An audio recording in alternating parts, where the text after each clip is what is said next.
ધર્મમાં પ્રદોષ વ્રતનું વિશેષ મહત્વ છે. આ વ્રત ભગવાન શિવને સમર્પિત છે. પ્રદોષ વ્રત કરવાથી અને તેની પૂજા કરવાથી ભગવાન શિવ પ્રસન્ન થાય છે અને વિશેષ આશીર્વાદ આપે છે. ભગવાન શિવની કૃપાથી જીવનમાં સુખ સમૃદ્ધિ આવે છે. ચાલો જાણીએ તેનું શુભ મુહૂર્ત, પૂજા વિધિ અને પારણાના નિયમો. હિન્દુ ધર્મમાં પ્રદોષ વ્રતનું ખૂબ જ મહત્વ છે. પ્રદોષ વ્રત દર મહિનાના કૃષ્ણ અને શુક્લ પક્ષની ત્રયોદશી તિથિએ રાખવામાં આવે છે. આ વ્રત દેવોના દેવ મહાદેવને સમર્પિત છે. જે કોઈ આ વ્રત કરે છે, ભગવાન શિવ તેમની તમામ મનોકામનાઓ પૂર્ણ કરે છે. જે દિવસ પર પ્રદોષ વ્રત આવે છે તે દિવસના નામથી આ વ્રત ઓળખાય છે. પ્રદોષ વ્રતની પૂજા વિધિ.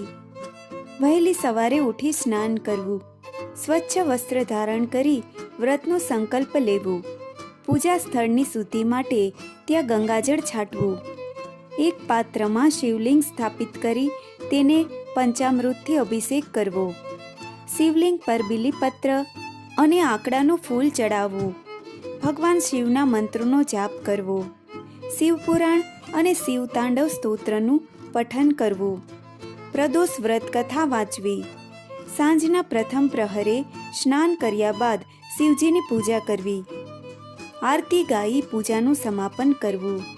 આ વ્રત દરમિયાન આખો દિવસ ઉપવાસ રાખવો અને સાત્વિક આહાર લેવો. પ્રદોષ વ્રતના દિવસે ફળાહાર લઈ શકાય છે. ફળોમાં કેળા, સંતરા, સફરજન વગેરે ખાઈ શકાય છે.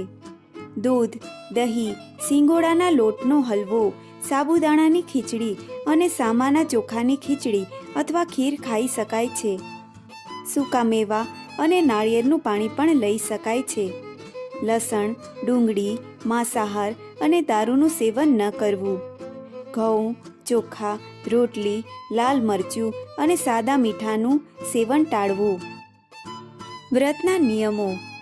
શ્રદ્ધા અને ભક્તિથી વ્રતના નિયમોનું પાલન કરવું.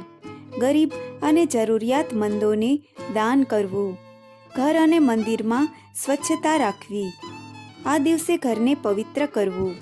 કોઈ સાથે ઝઘડો કે મતભેદ ન કરવો. મહિલાઓનું અપમાન ન કરવું. મનમાં નકારાત્મક વિચારો ન લાવવા. સિંગતેલ પર કેતકીના ફૂલ અને હળદર ન ચડાવવી. તૂટેલા ચોખાના દાણા શિવલિંગ પર ન ચડાવવા. પ્રદોષ વ્રત પર આટલું દાન અવશ્ય કરવું. ફળો, વસ્ત્રો, અનાજ અને દૂધનું દાન કરવું. કાળા તલનું દાન કરવું. ગાયને ઘાસ દાન કરવાથી વિશેષ પુણ્ય પ્રાપ્ત થાય છે. દાન કરવાથી લગ્ન જીવન સુખમય બને છે અને વિવાહમાં આવતી મુશ્કેલી દૂર થાય છે. ભગવાન શિવની કૃપા પ્રાપ્ત થાય છે. પ્રદોષ વ્રતનું મહત્વ. પ્રદોષ વ્રત રાખવાથી જીવનના તમામ સંકટો દૂર થાય છે અને સુખ સમૃદ્ધિ પ્રાપ્ત થાય છે. ભૌમ પ્રદોષ વ્રત કરવાથી મંગળ ગ્રહની દોષથી મુક્તિ મળે છે. આ વ્રત આધ્યાત્મિક વિકાસ માટે ખૂબ જ લાભદાયી માનવામાં આવે છે. આ વ્રત કરનારા વ્યક્તિને મૃત્યુ પછી શિવલોક પ્રાપ્ત થાય છે. પ્રદોષ વ્રત કથા. પૌરાણિક કથાઓ અનુસાર એક ગામમાં એક વિધવા બ્રાહ્મણ રહેતી હતી, જે ભીખ માંગીને પોતાનું ભરણ પોષણ કરતી હતી. એક દિવસ જ્યારે તે ભીખ માંગીને પરત આવી રહી હતી, ત્યારે તેણે 2 બાળકોને જોયા, જેમને તે તેના ઘરે લઈ આવી હતી. પરંતુ જ્યારે તેઓ મોટા થયા ત્યારે બ્રાહ્મણીને ચિંતા થવા લાગી કે તેના પરિવાર આટલા લાંબા સમયથી રાહ જોતો હશે. આવી સ્થિતિમાં બ્રાહ્મણી બંને બાળકો સાથે સાંડિલ્ય ઋષિના આશ્રમમાં ગઈ અને ઋષિ પાસેથી તે બાળકો વિશે જાણવા માંગ્યું. ઋષિ સાંડિલ્યએ પોતાની તપ શક્તિથી બાળકો વિશે જાણીને કહ્યું, હે દેવી, આ બંને બાળકો વિદર્ભ રાજ્યના રાજકુમારો છે. રાજા ગંધર્વના હુમલાને કારણે તેમના પિતાનું રાજ્ય છીનવાઈ ગયું છે. બ્રાહ્મણી અને રાજકુમારોએ વિધિ પ્રમાણે પ્રદોષ વ્રત રાખ્યું. પછી એક દિવસ મોટા રાજકુમાર અંશુમતીને મળ્યા.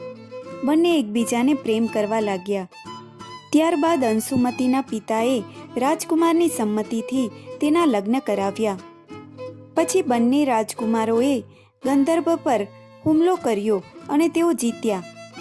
તમને જણાવી દઈએ કે અંશુમતીના પિતાએ આ યુદ્ધમાં રાજકુમારોની મદદ કરી હતી. બંને રાજકુમારોને તેમની રાજગાદી પાછી મળી અને ગરીબ બ્રાહ્મણીને પણ વિશેષ સ્થાન આપવામાં આવ્યું, જેના કારણે તેના તમામ દુઃખોનો અંત આવ્યો.